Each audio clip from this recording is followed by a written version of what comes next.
አገልጋይንና ተገልጋይን ፊት ለፊት የሚያገናኘው የንጣይቅ መድረክ በኮልፌ ቀራኒዮ ክፍለ ከተማ ተደርጓል። በመድረኩ ላይ በመንግስት በኩል እየተሰሩ ያሉ ልማቶች እውቅና ተችሯቸዋል። በቀጣይ ቢስተካከሉ የተባሉ ጉዳዮችም ተንጸባርቀዋል። የኑሮ ውድነትን ለማረጋጋት በመንግስት በኩል የተወሰዱ እርምጃዎች የሚበረታቱ ናቸው። ነገር ግን አሁንም ህገወጥ ነጋዴዎችን መቆጣጠር ይሻል ከነዋሪዎች የተነሳ ጥያቄ ነው። ሰንደይ ማርኬት ገበያዎች ተዘጋጅተዋል አሉ፣ ያምራሉ፣ ቆንጆ ናቸው። ግን ፍተሻ ይፈልጋሉ። ሸማች ላይ ሰንደይ ማርኬት የተባለው በጣም ልዩ ነው፣ ግን እንዳይቆም በዚሁ ስጋት አለኝ። የኮልፌ ቀራኒዮ ክፍለ ከተማ የንግድ ጽሕፈት ቤት ኃላፊ አቶ ያሲን መሐመድ የኑሮ ውድነትን ለማረጋጋት ምርታማነትን ማሳደግ፣ የገበያ ትስስርን መፍጠር እንደዚሁም ህገወጦችን የመቆጣጠር ስራ ላይ በትኩረት እየተሰራ ነው ብለዋል። በቅዳሜና እሁድ ገበያም በነፃ ገበያም ሊቀርብ የሚችል ምርት ማምረት መቻል አለብን በማለት በጣም በልዩ ሁኔታ በግለሰብም በተቋማትም ደረጃ በሰፊው እየተሰራ ይገኛል ማለት ነው። ሁለተኛው በግዢ የሚፈጸም ነው። ሶስተኛው መንገድ እንግዲህ የቁጥጥር ስራችን ነው። የመሰረተ ልማት ተደራሽነት፣ የዋናና የውስጥ ለውስጥ መንገዶች ብልሽት ሌላኛው በንጣይቅ መድረኩ ከነዋሪዎች የተነሳ ሀሳብ ነው። እኛ ወረዳ ላይ ብዙ መንገዶች ተሰርተዋል። እነዚህ መንገዶች አሁን እርጅና ተጫጫናቸው።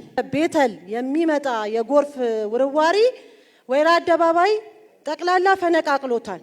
አስፓልቱን ማለት ነው። መሰረተ ልማቱ ጠቅላላ ወድሟል። የኮልፌ ቀራኒዮ ክፍለ ከተማ የህብረተሰብ ተሳትፎና በጎ ፈቃድ ማስተባበሪያ ጽሕፈት ቤት ኃላፊ አቶ ኑሩ ባርጌቸው መንግስት ህዝብን በማስተባበር በመንገድ ዘርፉ ላይ አመርቂ ስራን ሰርቷል ብለዋል። የተነሱ ጥያቄዎችንም ከሚመለከታቸው አካላት ጋር በመቀናጀት መፍትሄ ይሰጣቸዋል ብለዋል። ህዝባችንን አስተባብረን 7.7 ኪሎ ሜትር አካባቢ ኮሪደር ጥገና አካሄደናል። ባለፉት 5 ወራት ከምናምን ወደ 10 ኪሎ ሜትር የሚጠጋ ለመንገዶች ባለስልጣን ልከናል።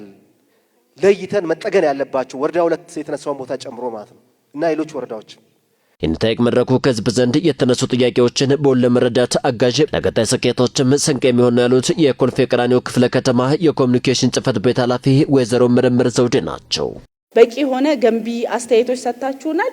ቀጣይ ደግሞ የተሰጠን ጉለቶች ከውሃ ከመብራት እንዲሁም ደግሞ ኃላፊዎቻችን እዚህ ሲመልሱት ከነበሩ ጋር ተያይዞ ያሉና ሌሎች መሰል ጉዳዮችን ደግሞ በጋራ ይዘን በጋራ ፈተን ቀጣይ መድረካችን ደግሞ የምንገናኝ ይሆናል። የኮልፌ ቀራኒዮ ክፍለ ከተማ ዋና ስራ አስፈጻሚ አቶ ቴዎድሮስ ወልደ ሚካኤል ከህዝብ የተነሱ ጥያቄዎች ቀጣይ እቅድ የሚነደፍባቸውና ምላሽን የሚያገኙ ናቸው ብለዋል።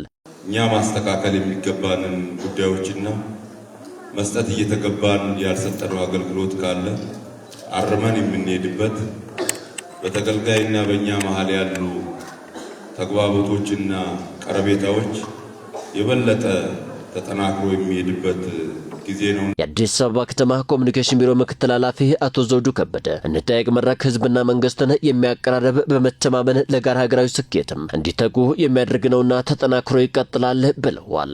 ቃል የገባንለት ህዝብ ሊጠቁመን ሊያግዘን ይሄን ሰርታችኋል በርቱ፣ እዚህ ላይ ደግሞ ክፍተት አለባችሁ ብሎ ሊነግረን ስለሚፈለግ ፊት ለፊት መነጋገር፣ መወያየት፣ መጠያየቅ አለብን ብለን ነው ፕሮግራሙን የዘረጋነው።